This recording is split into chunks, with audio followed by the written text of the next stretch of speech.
Dios me los bendiga, hermanos. Bienvenidos a Iglesia Bautista La Vid.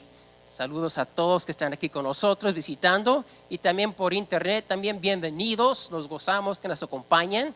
Espero que nos sigan acompañando. Como se anunció, hay varios videos, más de un año de mensajes que ya están en YouTube y en Vimeo. Lo pueden ver, lo pueden compartir. Les animo a que hagan eso. Seguimos nuestra serie sobre el libro de Marcos. Entonces busquen Marcos capítulo 2. Y el mensaje hoy se titula Cuando las reglas causan hambre. Cuando las reglas causan hambre. Esta es parte 13 de nuestra serie sobre el libro de Marcos.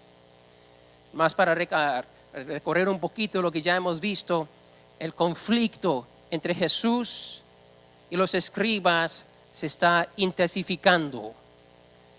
Recuerda que Jesús perdonó al paralítico que bajaron del techo. Él perdonó sus pecados y eso causó un problema con los fariseos y los escribas.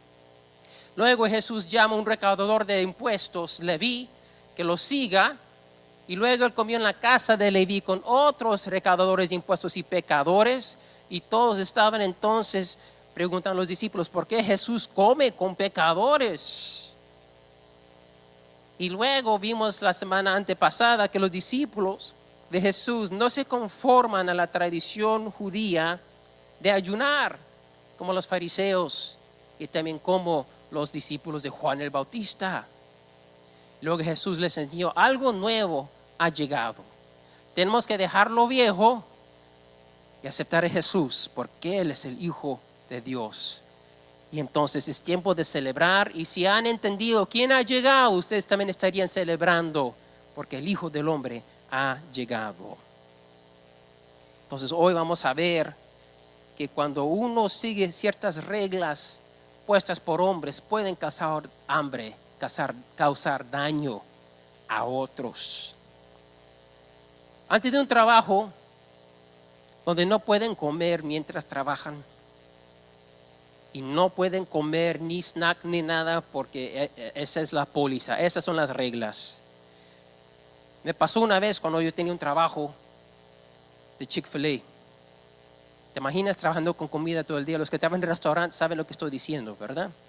O han trabajado. Uno puede tener hambre, está toda la comida ahí y la estás preparando, la estás cocinando y por cualquier razón no desayunaste, no almorzaste y tienes hambre y no la puedes tocar.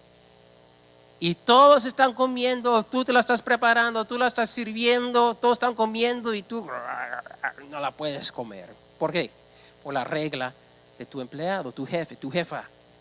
Y no quieres perder tu trabajo. Bueno, y después cuando llega el break, no, ahora la limpieza, después, al final que todo está hecho, puedes comer.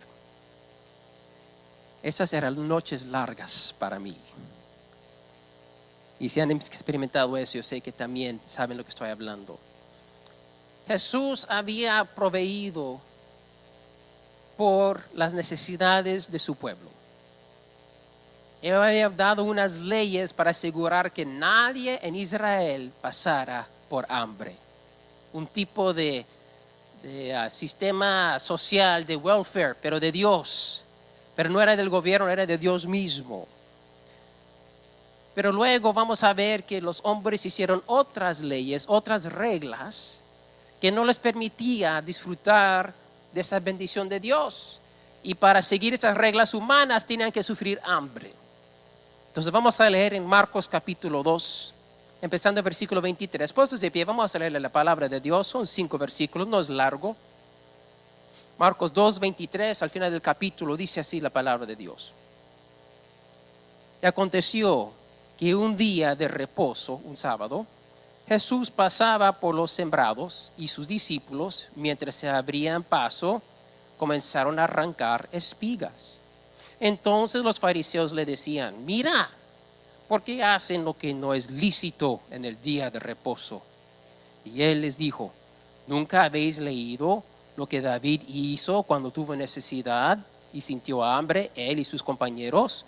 Cómo entró en la casa de Dios en tiempos de Abiatar, el sumo sacerdote, y comió los panes consagrados que no es lícito a nadie comer, sino a los sacerdotes, y dio también a los que estaban con él. Y él les decía: el día de reposo se hizo para el hombre, y no el hombre para el día de reposo. Por tanto, el Hijo del Hombre es Señor aún del día de reposo. Amén. Pueden tomar sus lugares. Que Dios bendiga la lectura de su palabra. Tenemos que entender la tradición de los ancianos, las reglas de los judíos para entender lo que está pasando aquí con este día de reposo. Los judíos seguían la tradición de los ancianos para mantenerse puros delante de Dios. Y vamos a ver esto más y más en las semanas o los meses que vienen aquí en Marcos. La tradición de los ancianos eran reglas o pautas para ayudar al pueblo a obedecer a Dios. Eran cosas que ellos habían agregado para asegurar que nadie entonces desobedeciera a Dios, para asegurar que ellos pudieran ser puros delante de Dios. Esta tradición tenía intenciones buenas, pero terminó con resultados malos. El trasfondo cultural es este: guardar el sábado para los judíos era una tradición y religión súper importante. Es una cosa que definía y todavía define a los judíos. Esto es por ejemplo de Dios en Génesis capítulo 2, versículos 1 al 3. Después que Dios creó todo en 6 días, día 6 creó el hombre. El séptimo día, dice Génesis 2, 1 al 3, que Dios descansó y bendijo el séptimo día. Y luego en Éxodo 20, vamos a buscar eso, Éxodo capítulo 20. Muchos saben los 10 mandamientos o saben de los 10 mandamientos. Bueno, está en Éxodo capítulo 20. En Éxodo 20, ahí está la lista de los 10 mandamientos.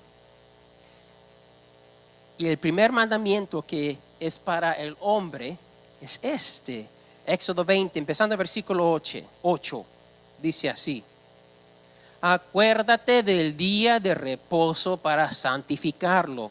6 días trabajarás y harás toda tu obra. Mas el séptimo día es día de reposo para el Señor tu Dios. No harás en él obra alguna, tú ni tu hijo, ni tu hija, ni tu siervo, ni tu sierva, ni tu ganado, ni el extranjero que está contigo. Porque en 6 días hizo el Señor los cielos y la tierra, el mar y todo lo que en ellos hay, y reposó el séptimo día. Por tanto, el Señor bendijo el día de reposo y lo santificó. En otras palabras, si un judío no mantenía el día de reposo, el sábado, estaba pecando. Aún hasta el día de hoy en Israel, al atardecer el viernes, todo para. Hasta el atardecer el sábado, porque el día judío no empieza a la medianoche como para nosotros. El próximo día empieza al atardecer. Entonces hoy, digamos, cuando llega a las 7 u 8 de la noche, cuando baja el sol, eso es cuando empieza el lunes para los judíos. Para los judíos el viernes al atardecer es cuando empieza el día de reposo. Todo tenía que ya terminar y parar para el viernes atardecer y no podían volver a empezar a trabajar hasta atardecer el sábado. Todavía en Israel es así, todo se termina. Aún hoy es un día de descanso, de reposo. Y es muy interesante, la iglesia cristiana en Israel, ¿sabe de cuándo tiene sus servicios? Los sábados en la mañana. ¿Saben por qué? Todos trabajan el domingo. El domingo para ellos es como el lunes para nosotros. El primer día de la semana es lunes para nosotros, día de trabajar, día normal. Antes, en el primer siglo era igual, en el tiempo de Jesús, pero aún más riguroso. Porque para descansar, en comillas, vamos a ver, y entonces mantener el día de reposo, pusieron muchas reglas. Dios simplemente dijo: no trabajen, descansen, es un día que yo les he dado para descansar, es una bendición. Pero ahora tenían ciertas reglas, como por ejemplo que los rabís y los escribas les habían dado, les estaban pasando tras generación. Aquí está una: no podían arar ni cazar. Bueno, eso es normal, eso es trabajo, ¿verdad? Pero luego la próxima es: no podían caminar más de 1999 pasos. Entonces tienes que contar tus pasos. Y si te pasabas, y la regué, caminé 2000. Otra regla, no podían hacer ni deshacer un nudo. Eso es trabajo. Si tu hijo tiene un zapato con nudo, espérate hasta mañana, hijo, I'm sorry. No puedo hacer trabajo. Ni el hijo tampoco. No podían coser más de una puntada. Puedes coser una puntada y hasta ahí. No podía escribir más de una letra. Todos los niños celebrando. No hay que hacer tarea. Mira, esto es increíble para mí. Padres y madres no podían cargar a sus propios hijos. Cargar a tu hijo o tu hija era trabajo. Y sí lo es, pero no lo podías hacer. Y si un animal se había caído en un pozo, no lo podías rescatar. Eso era trabajo. Se tenía que quedar el animal. Y si vivía el próximo día, ok, ahora sí lo puedes salvar. Y si no, ni modo, lo perdiste. Ahora esto es mucho más que un perro, un gato. Porque si era un animal que era usado para leche, como un chivo o los cabritos o lo que sea, se perdía eso, era perder como un poco de su ingreso. O era un buey, perdías entonces eso como un carro, un tractor para una granja. No lo podían rescatar, era un pecado según la tradición de los ancianos. Y aquí está el último. Estaba prohibido fijar una mano o un pie dislocado. Si alguien se había herido, le tenías que curar solamente hasta que no se muera. Pero no le puedes hacer más, tenías que esperar hasta el próximo día para curarlo y atender a sus heridas. Tenían que esperar sufriendo unas 24 horas. Aquí está el punto, mis hermanos. La tradición de los ancianos era más importante que la ley de Dios. Si alguien estaba disfrutando su día de reposo, pero caminaba 2000 pasos, o cargaba a su hijo, o ayudaba a un herido que no se estaba muriendo, era considerado pecado por los fariseos, según la tradición de los ancianos. Y aquí está el problema. Romper la tradición de los ancianos era igual o peor de desobedecer la ley de Dios. Los seres humanos habían hecho unas reglas en el nombre de obedecer a Dios, pero sus reglas se hicieron más importantes que la ley de Dios. Declarar algo pecado que Dios no ha dicho que es pecado es hacerse juez junto con Dios, el Todopoderoso. Entonces aquí está el punto de acción. ¿Qué aprendemos? ¿Qué vamos a hacer con esto? No agreguen a la ley de Dios. La ley de Dios está completa. Dios es perfecto, nos dio lo que nos ha dado porque es todo lo que necesitamos, ni nada más ni nada menos. Dios es perfecto, lo que ha dado es completo. En Apocalipsis 22, 18, unos ya se lo saben, ahí dice la palabra de Dios que cualquier persona añade o quita en una palabra de la Biblia va a ser condenado, va a recibir plagas. Ahora, claro, en Apocalipsis 22 el contexto es Apocalipsis. Dice este libro, está hablando de Apocalipsis. Pero Jesús también en muchas ocasiones, vamos a ver unas en Marcos, Él condenó a los fariseos porque sus leyes, sus reglas anulaban la ley de Dios. Ellos decían, si ustedes desobedecen nuestras leyes, están en pecado, cuando Dios nunca había dicho eso. Y como habíamos visto este miércoles pasado, declarar algo en el nombre de Dios que no fue declarado por Dios es pecado. Estás hablando por Dios cuando Él no ha hablado y a Dios no le gusta eso. Entonces, ahí ese es el trasfondo. Los discípulos están caminando y no nos dicen si caminaron más de 1999 pasos. Pero están caminando, quizás paso 1500, no sabemos. Y ellos están arrancando espigas en un sábado. Ya ven a dónde vamos, versículo 23, regresando a Marcos 2. Y aconteció que un día de reposo Jesús pasaba por los sembrados y sus discípulos, mientras se abrían paso, comenzaron a arrancar espigas. Esto era lícito por la ley de Dios. Busquen Deuteronomio 23, es el cuarto libro de la Biblia. Tenemos que ver dónde viene todo esto, porque es el contexto, lo que está sucediendo este pasaje. Y si no entendemos el contexto, no vamos a entender el mensaje que Dios tiene para nosotros. Deuteronomio 23, versículo 25. Aquí la regla de Dios para que nadie pase hambre en Israel. Dice Deuteronomio 23, 25. Cuando entres en la mies de tu prójimo, entonces podrás arrancar espigas con tu mano, pero no meterás la hoz a la mies de tu prójimo. ¿Qué dice Dios aquí? Si tú estás caminando y llegas a la mies de tu hermano, tu vecino, otro israelita, tu prójimo es cualquier persona, ¿verdad? Y tienes hambre, con tu mano puedes arrancar espigas y comerte el grano para matar el hambre. No puedes sacar una hoz y empezar a cosechar lo que no es tuyo, pero con tu mano puedes alimentarte, entonces no pasar hambre. Había otras leyes así también que Dios dio para alimentar a los pobres, a los que estaban viajando. Mira cómo Dios piensa en todo y en todos, ¿no? Entonces esto, según Dios, es correcto. Es lo que, regresando a Marcos, Dios es lo que están haciendo. Están viajando y con la mano están arrancando espigas para comer.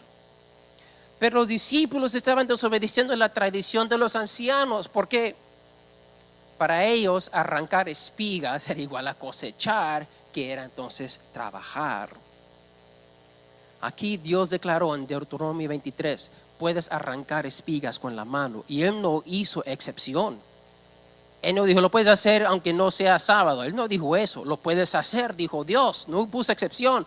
Ahora, ¿qué dicen los fariseos, los escribas, los ancianos, los líderes judíos?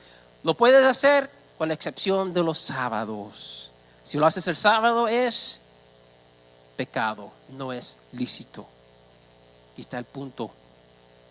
La tradición de los ancianos anuló la ley de Dios. Dios dijo, se puede hacer. El hombre dijo, Dios, no se puede hacer. Es un problema de quién hace las reglas, ¿no? El que hace las reglas tiene el poder. Y a la gente nos gusta el poder, la autoridad. ¿Han visto una persona que nunca han tenido autoridad en el trabajo y en el momento que lo recibe, como cambia, ya no es la misma persona? Se le va la cabeza. Y luego esa persona que antes era muy humilde y gentil y trabajador, ahora se pone una persona arrogante que toma ventaja de las personas. ¿Han visto, conocido gente así? ¿Les ha pasado? A mí sí. Uno se queda, wow, ¿qué pasó? El que hace las reglas tiene poder y autoridad, y los fariseos tenían poder y autoridad sobre Israel porque ellos hacían las reglas. Por eso cuando Jesús les confrontaba, les decían que estaban mal, no les gustaba. Vamos a ver próxima semana capítulo 3, cuando deciden entonces matarlo porque ya no pueden con él. La tradición humana, el hacer las reglas para los fariseos era más importante que las necesidades de sus hermanos, de su pueblo. Entonces aquí está este punto de acción para nosotros. Cuidado con el legalismo. ¿Han escuchado esa palabra? Legalismo es cuando tú haces reglas que Dios no hizo y son importantes, y si las personas no hacen esa regla, estás en pecado. No hagamos que las costumbres y las tradiciones y las normales culturales, al igual a la ley de Dios, lo que Dios nos ha dado, este es nuestro guía. Hay ciertas tradiciones y culturas que dentro de la palabra de Dios está bien y otras que no. Pero no hagamos unas tradiciones, si no hacemos esto, estamos en pecado. Unos ejemplos. Ciertas iglesias cristianas predican que si las mujeres se ponen pantalones, es pecado. ¿Dónde dice eso aquí? No lo dice. Unas iglesias predican que si el pastor no se pone corbata, no es pastor. ¿O es la corbata que hace el pastor? ¿O el saco? ¿O el llamado de Dios? Una iglesia, si no tiene ciertos ministerios normales, no es una buena iglesia, no hacen lo normal que las otras iglesias hacen. Bueno, ¿dónde dice Dios cómo debe ser el ministerio de la iglesia? Él da ciertas cosas y si las cumplimos, gloria a Dios. Hay iglesias que se enfocan en ministerios y no predican el evangelio. Una iglesia que hace menos ministerios pero predica el evangelio. ¿Cuál está mejor delante de los ojos de Dios? ¿El que hace más o la que es fiel? ¿Sí ven la diferencia? El legalismo es un cáncer que infecta a la iglesia si nos descuidamos. No podemos agregar cosas que Dios no ha dicho. La ley de Dios es nuestra guía, no las tradiciones, no las normas culturales, no lo que hacen otros. Y no podemos imponer nuestras convicciones sobre otra persona tampoco. Cada uno de nosotros vamos a ser juzgados por Dios, por lo que nosotros hemos hecho. Si yo trato de juzgar y controlar a otros, estoy tratando de ser su Dios. Y a Dios no le gusta cuando tomamos su lugar. ¿Cuál es la solución al legalismo? ¿Están listos? Amor. Amor. Porque el legalismo, pones reglas y quieres que todos lo sigan y es algo de control. Amor simplemente se enfoca en la persona y la ayuda cuando está en necesidad. La apoya y celebra cuando hay algo bueno en su vida. Llora con esa persona cuando hay algo de tristeza. La iglesia en Galacia estaba cayendo en legalismo, estaban regresando a hacer cosas que ya no tenían que hacer porque, dice el apóstol Pablo, habían llegado un profeta malo, le habían infiltrado unos espías, le estaban diciendo, tienen que hacer lo que hacían antes. Y dice entonces, busquen Gálatas capítulo 3. Wow, el apóstol Pablo los llama tontos a la iglesia, los miembros de la iglesia en Galacia. Gálatas capítulo 3, empezando en versículo 1. Él dice, oh Gálatas insensatos, les falta sabiduría, no tienen entendimiento, son ignorantes. ¿Quién nos ha fascinado a vosotros ante cuyos ojos Jesucristo fue presentado públicamente como crucificado? Esto es lo único que quiero averiguar de vosotros. ¿Recibisteis el Espíritu por las obras de la ley o por el oír con fe? Tan insensatos sois, habiendo comenzado por el Espíritu, ¿vais a terminar ahora por la carne? El legalismo es la obra de la carne. Obras que ponemos nosotros que Dios no dice. No, Jesús dice, no es así. Versículo 1 de capítulo 5 dice, para libertad fue que Cristo nos hizo libres. Cristo nos hizo libres. Somos libres en Cristo. La ley no es una lista de sí y no, esto se hace, esto. No, la ley es, como dijo Jesús, el mandamiento más grande es que amor a Dios, y el segundo, amor a tu prójimo. Si nosotros en verdad amamos a Dios, no necesitamos una lista de sí, esto no, porque vamos a hacer todo lo que sabemos que a Él le quiere, lo que a Él le gusta. Vamos a querer glorificar y honrar. Y vamos a hacer esas cosas. Si yo en verdad amo a mi prójimo, yo no le voy a causar daño. Yo le voy a amar y dar lo que él o ella necesita. No voy a poner reglas para tratar de controlarlo o controlarla. La voy a amar, lo voy a amar. Entonces Jesús los corrige, regresando a Marcos capítulo 2. Él dice en versículo 25, y Él les dijo, ¿nunca habéis leído lo que David hizo cuando tuvo necesidad? Para esto tenemos que regresar a Primera de Samuel, capítulo 21. Hoy sí están sacudiendo el polvo de sus Biblias, ¿verdad? Primera Samuel, capítulo 21. Búsquenla. Muchas veces gente se enfoca mucho en el Nuevo Testamento, pero para entender el Nuevo Testamento tenemos que también entender el Antiguo Testamento y lo que sucedió, porque están refiriendo a esto. Y este es el argumento que Jesús le está dando. David tuvo necesidad y él hizo lo que no era lícito según la ley ceremonial. Y aquí está la historia en Primera de Samuel, capítulo 21, empezando versículo 1. Dice así. Esto es lo que pasó. Entonces llegó David a Nob, al sacerdote Ahimelech, y Ahimelech vino tembloroso al encuentro de David y dijo: ¿por qué estás solo? No hay nadie contigo. Y luego saltamos al versículo 3 y él dice: ahora pues, ¿qué tienes en la mano? Dame 5 panes o lo que tengas. En este tiempo David estaba huyendo del rey Saúl. El rey Saúl lo quería matar y le estaba huyendo y Saúl lo encontraba, David se escapaba, Dios lo protegía. Ahora David y sus hombres están pasando por hambre.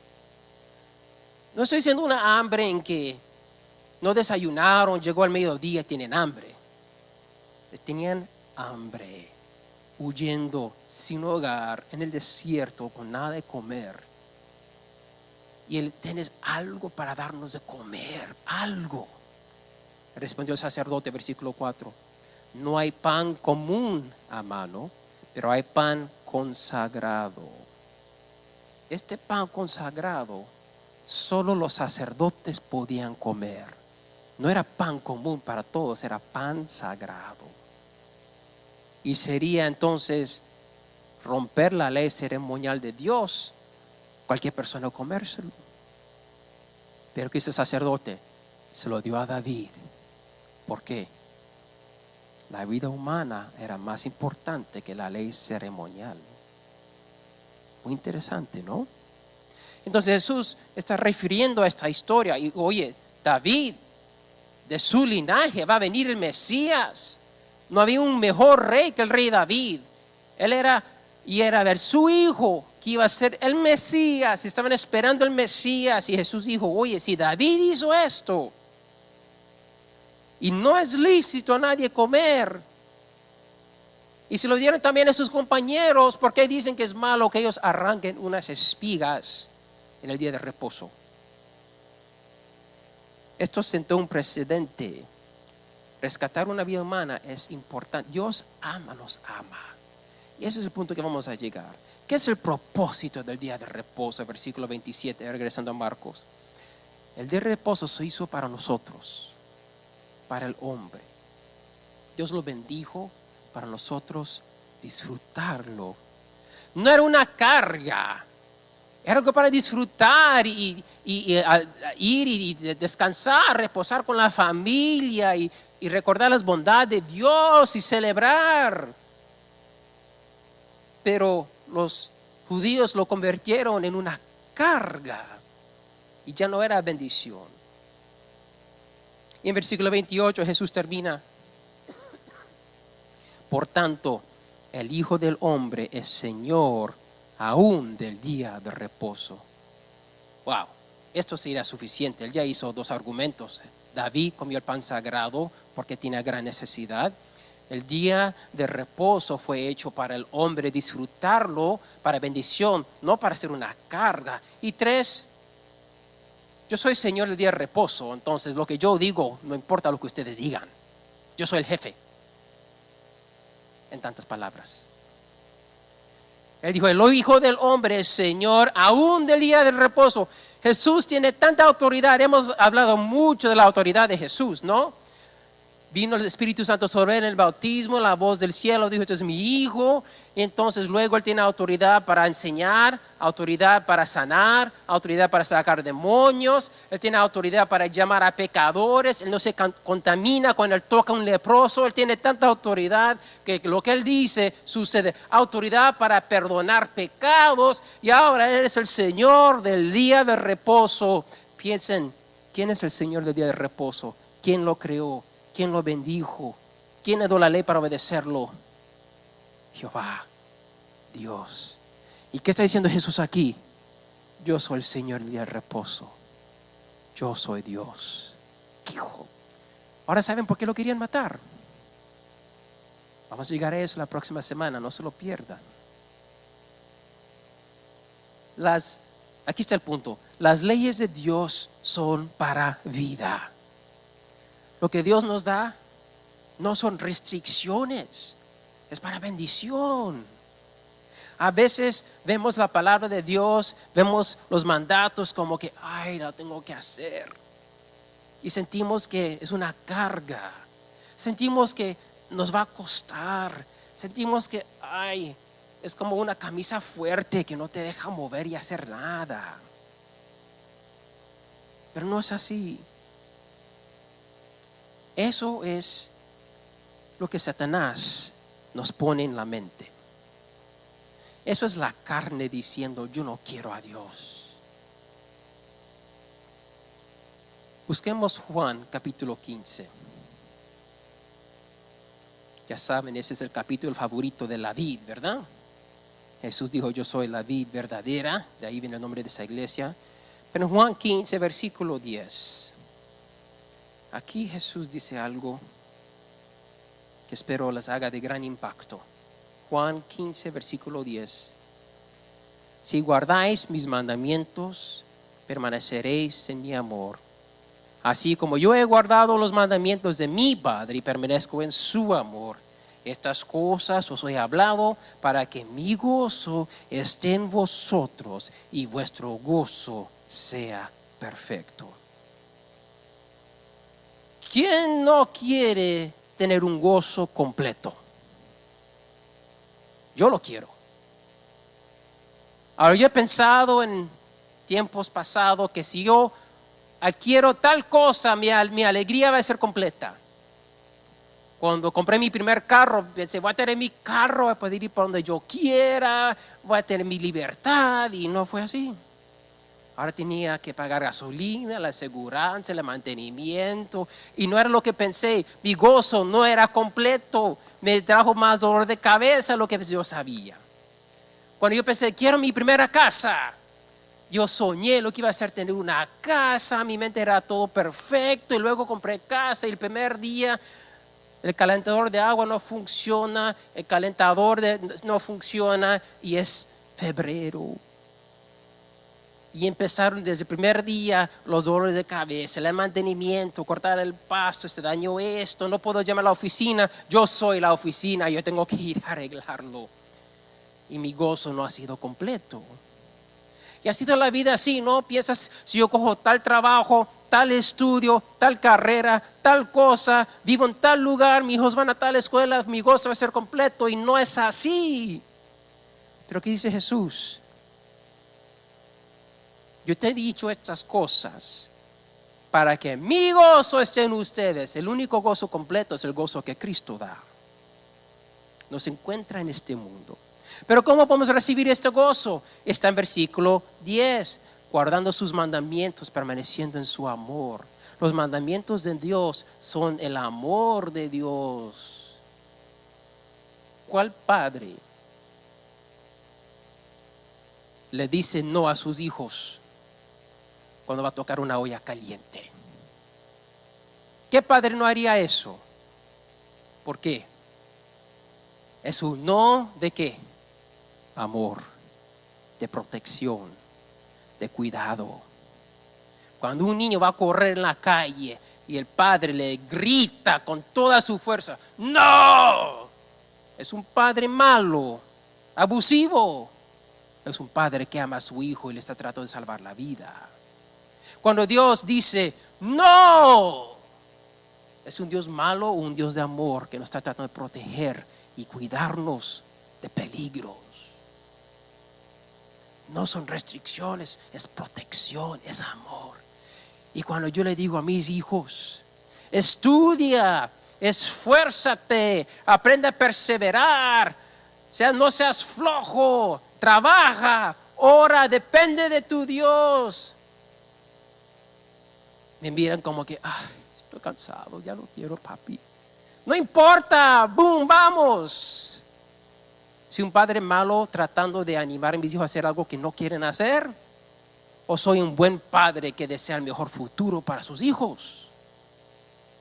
Bueno, Dios nos ama y Él tiene un buen futuro, un futuro en esperanza por nosotros, dice Jeremías 29:11. Pero para nosotros llegar a ese futuro, Dios nos dice, este es el camino, esta es la manera, esto es lo que tienen que hacer, se tienen que esforzar, tienen que perseverar, tienen que obedecer para que lleguen a ese futuro, a esa esperanza, a esas bendiciones, a esas promesas. Pero queremos que las promesas vengan cuando estamos sentados haciendo nada. Oye, ¿quién recibe cuando se sienta a hacer nada? Cuando uno se sienta a hacer nada, ¿qué recibe? Nada. La Biblia es clara. Uno cosecha lo que siembra. Y Dios dice, siembra mucho para que coseches mucho. Lo que Dios dice es amor.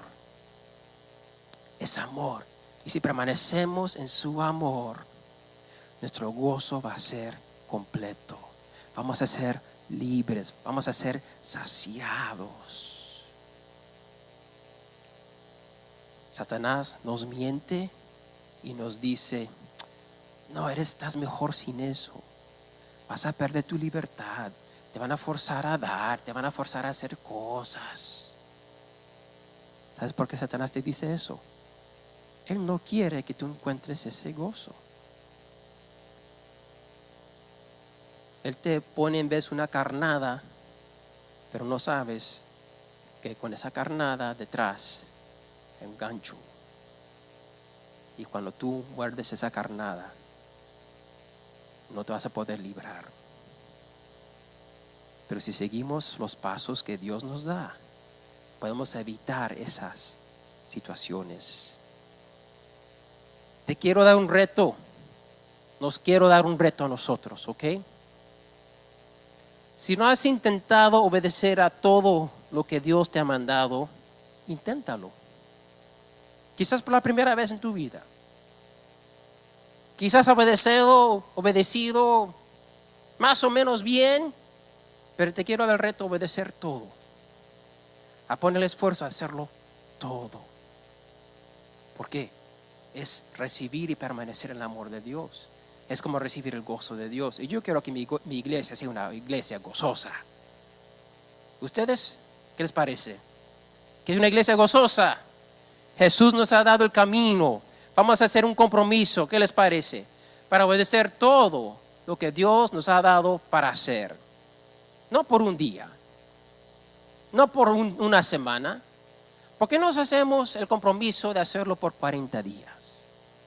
Y recordarnos estos 40 días a obedecer todo lo que Jesús nos ha mandado. A tener ese deseo, ese corazón de obedecer a Dios en todo. Busquen Salmo 34:8 y terminamos con esto. Salmo 34:8. Cuando leen, la mayoría van a saber, sí.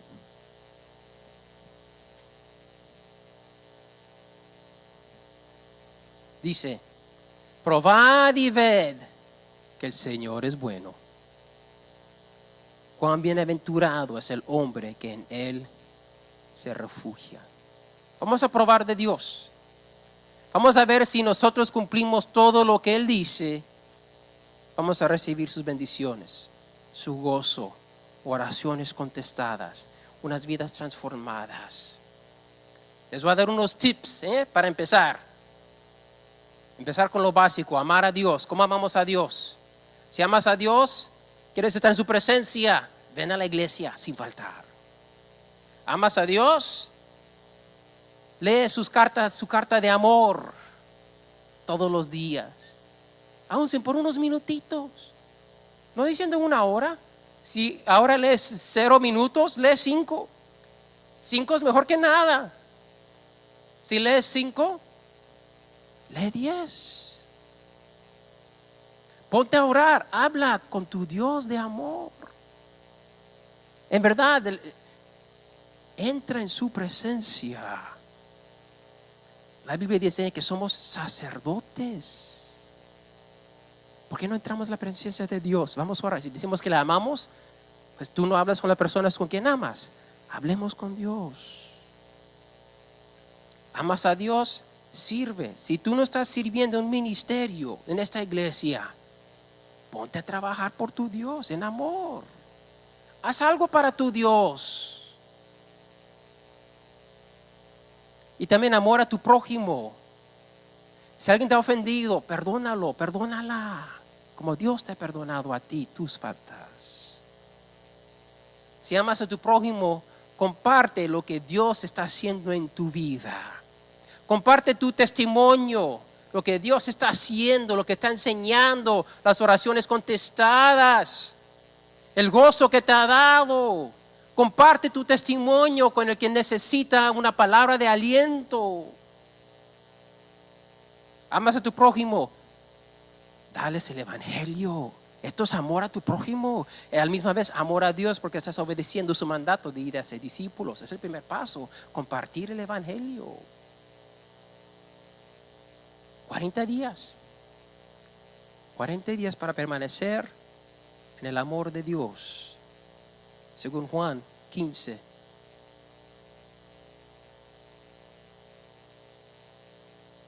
Las leyes de Dios son amor. Si permanecemos en sus leyes, obedecemos sus mandamientos, vamos a recibir cosas que nunca hemos experimentado. Al nivel que nosotros nos entregamos a su amor, es el nivel de bendición que vamos a recibir, el nivel de victorias que Él nos va a dar, al nivel de oraciones contestadas que vamos a tener. Yo quiero más oraciones contestadas. Yo quiero un tiempo de testimonios con de gracias que Dios está haciendo un trabajo tan increíble en todas nuestras vidas que nos vamos a demorar 1 hora compartiendo y no nos vamos a cansar por la cosa increíble que Dios está haciendo en este lugar. Porque es tan grande, va a ser algo nuevo. Cada testimonio va a ser algo nuevo, algo increíble, porque hemos decidido permanecer en el amor de Dios. ¿Qué les parece? Vamos a ponernos de pie, vamos a orar.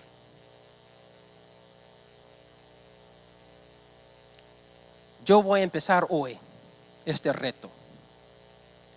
Yo voy a mandar textos para recordarles. Y los que lo quieren tomar, este reto, entre usted y Dios. Dios conoce el corazón. Pero 40 días, hoy es el día número 1. Vamos a permanecer en el amor de Dios. Vamos a obedecer y cumplir con todo lo que Él nos ha dicho. Y vamos a empezar con lo que sabemos. Lo fácil, lo básico. De ahí aprendemos, agregamos poco a poco. Un paso a la vez. Si tú estás aquí y tú todavía no has tomado el primer paso de recibir el amor de Dios, todavía no estás arrepentido de tus pecados y no has puesto tu fe en Jesús para tu salvación, es el primer paso para permanecer en el amor de Dios. Tienes que recibir a Cristo como el Señor de tu vida para que Él te perdone y nazcas de nuevo.